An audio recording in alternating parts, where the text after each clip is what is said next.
Club Libby Lou caters to tween girls, like Shelby celebrating her 10th birthday with friends. And afterwards, look at this. This is so cute. Showing mom what a tween girl wants. It's like bling bling. And that's just what a CEO wants. There's a lot of little girls out there, and they have a lot of buying power. Tween. In between. In between what? I don't know.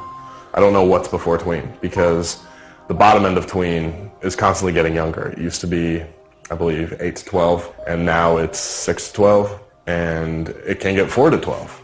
And this gives you a clue to some of the perverted thinking that's going on in this field. The idea that a 6-year-old is no longer a child, but is between childhood and adolescence.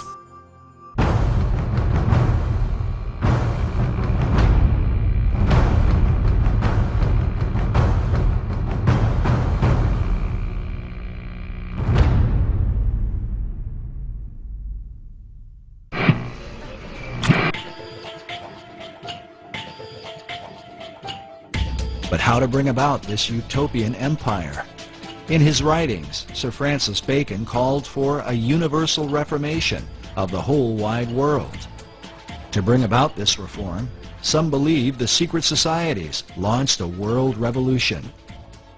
People do not understand that our revolution was the first in a series of revolutions that began in 1776 and extended right up until the Cuban Revolution in 1959 when Fidel Castro came to power.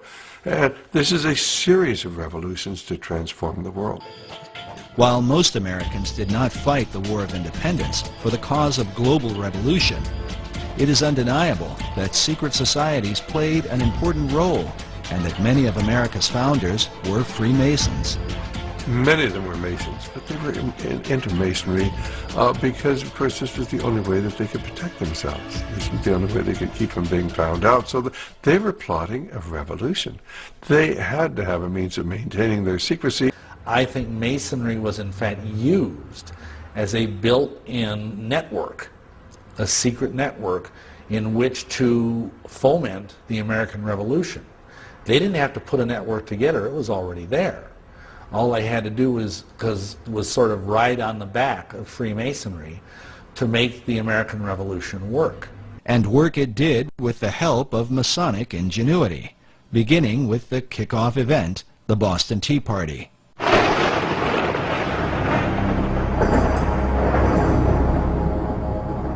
And what was the Boston Tea Party? Who was behind that? Who were the raiders of the English tea ship? Admittedly, at this point, it was the Masonic Lodge in Boston. They were all Masons. It was the Masons wanting to implement this revolution. Latino characters in Disney movies? Oh, well, one comes to mind, the Chihuahua. And that's about it. Even Tramp has his Achilles heel. Pardon me, amigo. What is this chili heel? It's almost expected. The character that's playing the Latino will end up doing one of the things that he shouldn't do. In this case, Alonso is stealing a car. Hey, check it out, man. Beep, beep. Hey, forget Fagan, man. Let's take this baby to Atlantic City. At this point in my life, I can look at one of these movies, and it's if it wasn't so tragic, it'd be comical.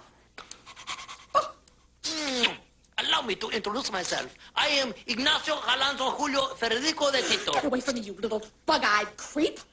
She insults him. She tells him he's like the bottom, the least, thing she'd ever get near, and he still sticks his tongue out. And, the more you insult me, the more I want you, attitude. Alonzo, darling, could I see you for a moment? Privately? Privately? Ooh! Coming, Alonzo? Yeah. You guys beat it. My baby and I, we gotta talk. Taco Bell? Disney? Why can't they not represent us as Chihuahua? What's this thing with Latinos being dogs? The crows. I mean, it's either the crows, the monkeys, the orangutans. They're always the ones that are sort of doing the jive dancing or the hip-hop dancing or the break dancing or have the kind of slow, slurred speech patterns. Why, this is most irregular. Well, I just can't believe my eyes. They ain't dead, is they? No, dead people don't snore. In Jungle Book, it's that same, you know, the jive and the hustle and the dance and, you know, these gorillas that sound like, and orangutans that sound like black people who want to be like men but will never be men. The buffoon. I want to be a man cub, and stroll right into town and be just like the other men. I'm tired of walking around. Oh, ooby-doo. I want to be like you. I want to...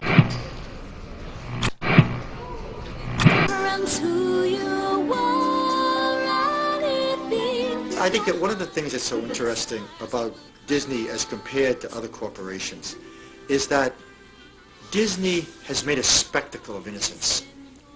I mean, it hides behind innocence in a way that allows it to separate corporate culture from corporate power. And it has a kind of romance about it that allows us in some way to treat Disney as the ultimate form of fantasy, a fantasy that never needs to be questioned.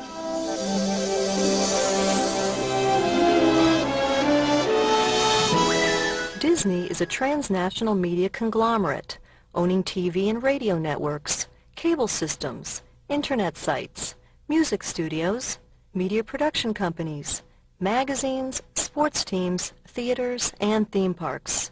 As a result, Disney exerts a tremendous influence on national and international popular culture. The Disney Corporation a few years ago bought ABC, one of the biggest networks in the US. ABC itself had already been affiliated with Capital Cities, another big media conglomerate. So Disney buying ABC, also bought Capital Cities, became, in fact, at that time, the second biggest media corporation in the world. So Disney are one of now 6 or 7 media corporations that really own most of the media that we consume. Media conglomeration raises fundamental concerns about its impact on democracy.